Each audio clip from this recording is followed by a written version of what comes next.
And we have already seen it was not living according to God's word, but living according to His will. And that he did not ask the Lord. He was unable to ask God for a perfect relationship with God as his people, his child, and always asked Samuel to beg your God for asked only for his own needs. And when God did not answer, he sought someone who was close to him. That is why he lives for himself as a typical man in this world and died as a sinner.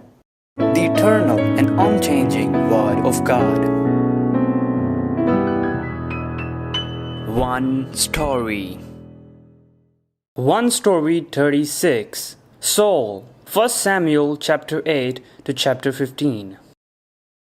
Samuel's life was not very glamorous in this world. Only through him God was preached and God's word was delivered to the Israelites. In addition, the restoration of God and God's people was achieved again through him, not by him. And the victory over the Philistines, the greatest enemy in Canaan, was given. The Bible says Samuel continued as Israel's leader all the days of his life. He led the Israelites to God, not as a king, but as God's agent. It became the most ideal country after the Israelites entered the land of Canaan. At that time, it seemed that the lives of God's people will not turn to other gods, sacrifice or follow them, and instead have God as their king.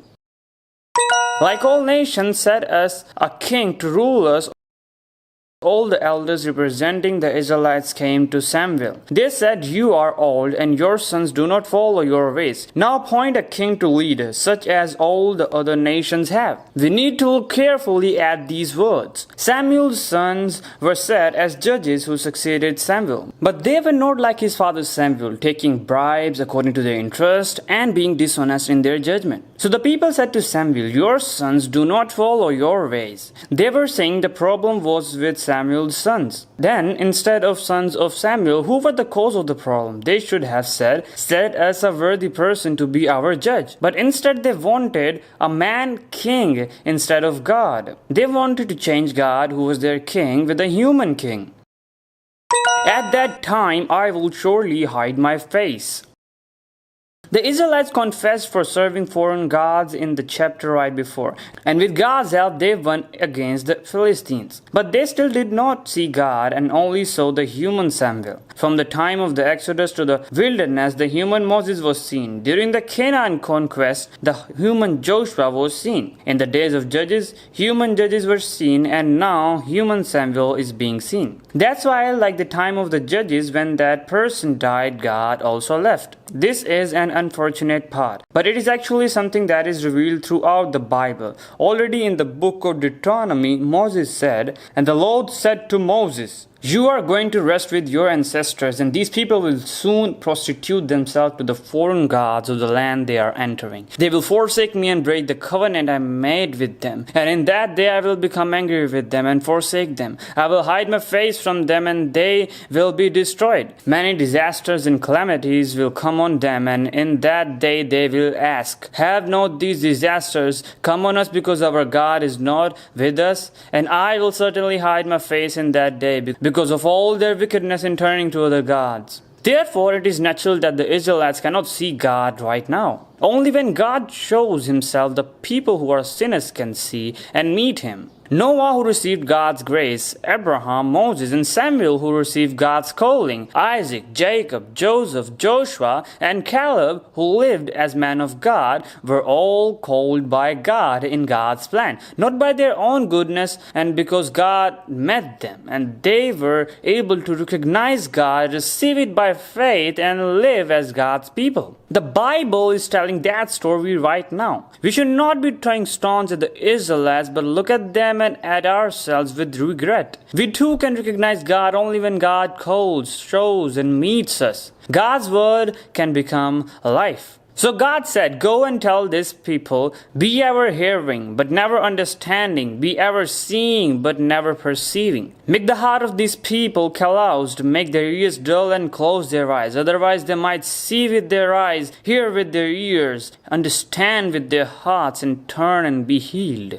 And he said, in that day the remnant of Israel, the survivors of Jacob, will no longer rely on him who struck them down, but will truly rely on the Lord, the Holy One of Israel. A remnant will return, a remnant of Jacob will return to the mighty God. Though your people be like the sand by the sea, Israel, only a remnant will return. Destruction has been decreed, overwhelming and righteous. Jesus also said, because the knowledge of the secrets of the kingdom of heaven has been given to you, but not to them. This is why I speak to them in parables. Though seeing they do not see, though hearing they do not hear or understand. I mention this again and again, but we should see the Israelites as one. The generation of the Israelites during the Exodus died. The generation of Israelites in the wilderness died, and the early Canaanite settlers died. But these can be seen as one. When Jacob, who was still in the process of up and down, they still haven't been able to cross Jacob's Zarokah River. It is not that God does not exist, but that they cannot recognize God. The Israelites can live as God's people who live according to God's will,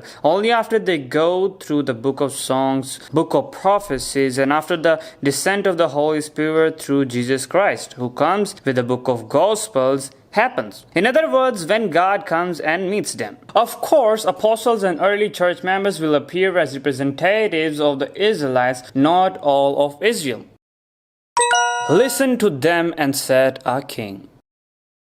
At the request of the Israelites who said, give us a king to lead us, Samuel was displeased, and God said, listen to all that the people are saying to you. It is not you they have rejected, but they have rejected me as their king. Israelites were forsaking God, the king. No, they have no choice but to abandon God. It was because God has not yet given them the grace of the Holy Spirit, which comes through Jesus Christ, the true Savior. God told Samuel, listen to them and let them know what the king who will reign over them will claim as his rights. And Samuel told them that the king's claim and rights. Samuel told them that because of the king they wanted, they will become his servants, and because of him they will cry out. But God will not answer. Nevertheless, the people refused to listen to Samuel and said, no, we want a king over us. Then we will be like all the other nations, with a king to lead us and to go out before us and fight our battles. That is why God said, listen to them and give them a king. In the sentence, God said, give them a king, but if you look at the context, God partially allowed the foolish demands of the people who neither recognized nor acknowledged God as king. About the foolishness of the Israelites, God said, they will, however, become subject to him, so that they may learn the difference between serving me and serving the kings of other lands. Now they will pay a high price for their choice. No one was more suitable than him, a head taller than anyone else. God said to Samuel, about this time tomorrow I will send you a man from the land of Benjamin. Anoint him, rule over my people Israel. He will deliver them from the hand of the Philistines. I have looked on my people, for their cry has reached me. God gave the Israelites the king they demanded. However, we must know once again that this king is not the one whom God wanted, decided, chose, and called. Absolutely not. That is why God chooses Saul, a king that looked good in their eyes, more suitable than others, and a head taller than other people. He had the image of the surrounding kings and warriors that the Israelites wanted. And Saul was anointed as the king by Samuel. When Saul heard God's word from Samuel, he first asked, but I am not a Benjaminite from the smallest tribe of Israel, and is not my clan least of all the clans of the tribe of Benjamin? Why do you say such a thing to me? Even though he was anointed by Samuel, heard the word of prophecy, and the Spirit of God came upon him, he hid all this from his uncle. And when he was supposed to be anointed as a king by Samuel in front of the people, he hid. Again, Samuel told the Israelites, this is what the Lord, the God of Israel says, I brought Israel up out of Egypt, and I delivered you from the power of Egypt and all the kingdoms that oppressed you. But you have now rejected your God, who saves you out of all your disasters and calamities. And you have said, no, appoint a king over us. So now present yourself before the Lord by your tribes and clans. Nevertheless, to the Israelites who constantly demanded a king, Samuel finally said, do you see the man the Lord has chosen? There is no one like him among all the people. And all the people shouted, long live the king. As such, David's sons Absalom and Adonijah will appear as those who excel in the external conditions that the world wants. However, none of them were chosen by God. Now God will let the Israelites know the difference between living in obedience to God's will and living according to their free will through desperate experiences in their lives. The Spirit of God greatly came upon Saul. God's Spirit certainly came to Saul, and he received a new heart and became a new person. But we need to know it does not mean that Saul became a man of God through the coming of God by the power of the Holy Spirit. Again, Saul was not God's plan. It's not that God didn't know it, but that it wasn't what God wanted. Nevertheless, the reason God's Spirit came upon Saul can be found in the words, "He will deliver them from the hand of the Philistines. I have looked on my people, for their cry has reached me." For God's people, Saul will be used for a while. God will also give him a new heart for a while so that he can become a new person. Nevertheless, Saul will live according to his will, because God did not choose, God did not show and open to them, and he will see and pursue the worldly things in this world. This is what we need to be careful about. God was with them in God's Spirit for God's kingdom and God's people. But sometimes, regardless of salvation, he may just come fulfill his role for a while, and when the job is over, God may leave. Who is the one who said, "How can Saul rule us?" Saul wins his first battle with Ammon. God is helping Saul to save his people. Saul won the war. And the Israelites said, "Who was it that asked, 'Shall Saul reign over us?' And everyone became Saul's follower and made Saul the king." Saul knew that it was a victory he himself could not make and should have followed God more. But humans who are sinners will regard the victory as theirs, and the Israelites should have also seen the God who gave them the victory, but made the person they can see as the subject of victory. And if the king the people chose does not continue to bring victory, the people will seek another king. It is no different from idol worship. You and your king will all perish.